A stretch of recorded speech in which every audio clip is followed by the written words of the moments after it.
Hello everyone, in this video we're diving into a mini-series exploring the Mirror Universe ships and how the average stow player can take advantage of them.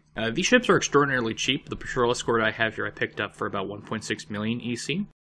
This makes them prime targets for budget builds, and contrary to popular belief, the current meta in the game hasn't really changed all that much over the last year or so. So this allows us to take advantage of easy, cheap solutions that the proponents of power transfer rate seem to overlook. So instead of spending like 173 million EC on a conductive RCS accelerator with EPS, you could just get some fleet gear and reputation gear and be quite viable and competitive in any of the PvE matches. So let's look at what I did for this Patrol Escort. As we can see here, it's nothing but fleet gear, reputation gear. There's one mission reward drop as far as gear is concerned. We have the Advanced Fleet Dual Anti-Proton Beam Banks, Crit D, damage times 3, Iconium 4-piece. Really, the only thing you'd actually probably spend money on is the AP Omni. You don't even have to get one with pen. You can basically get whatever you want. I think that they run about 600,000 EC, I think, on the exchange at their cheapest. You don't have to have one ultra rare. It's not that big of a deal. Consoles, assimilated module, polaric modulator. You can pick that up from the Delta Flight mission. And the 0-point energy conduit, and again, another piece of rep gear. And then we're doubling up on the nullifier consoles. We're going to stick with flow because I'm running energy siphon on this build, and your flow cap skill boosts energy siphon. And then we got 4 of the locators for AP. Let's take a look at traits. There's nothing really all that special here. We're just using free stuff that we get from the new trait system. Point blank shot is a mission reward, easy to pick up.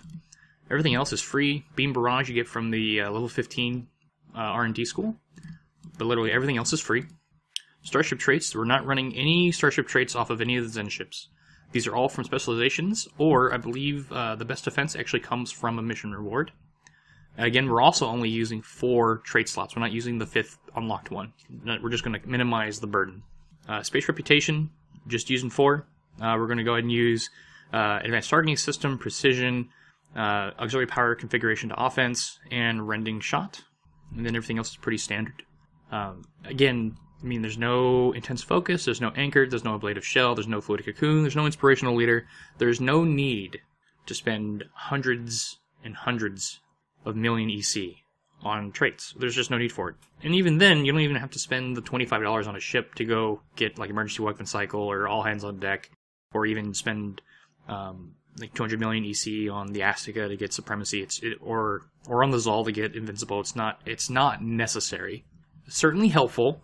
Quite certainly helpful, but again, not necessary. Let's take a look at stations. I'm not running Chemosite, so there's no need to go drop 139 million EC on Chemo 1. It's just not necessary. We're running 2 superior Romulan operatives, double stacking Beta, Fire at Will, and Tech Team. We have a Nausicaan engineer and a human engineer, and then the hierarchy officer with energy siphon and hazard emitters. Alright, so we've kind of just gone over the rough view of the build, so let's take this for a spin.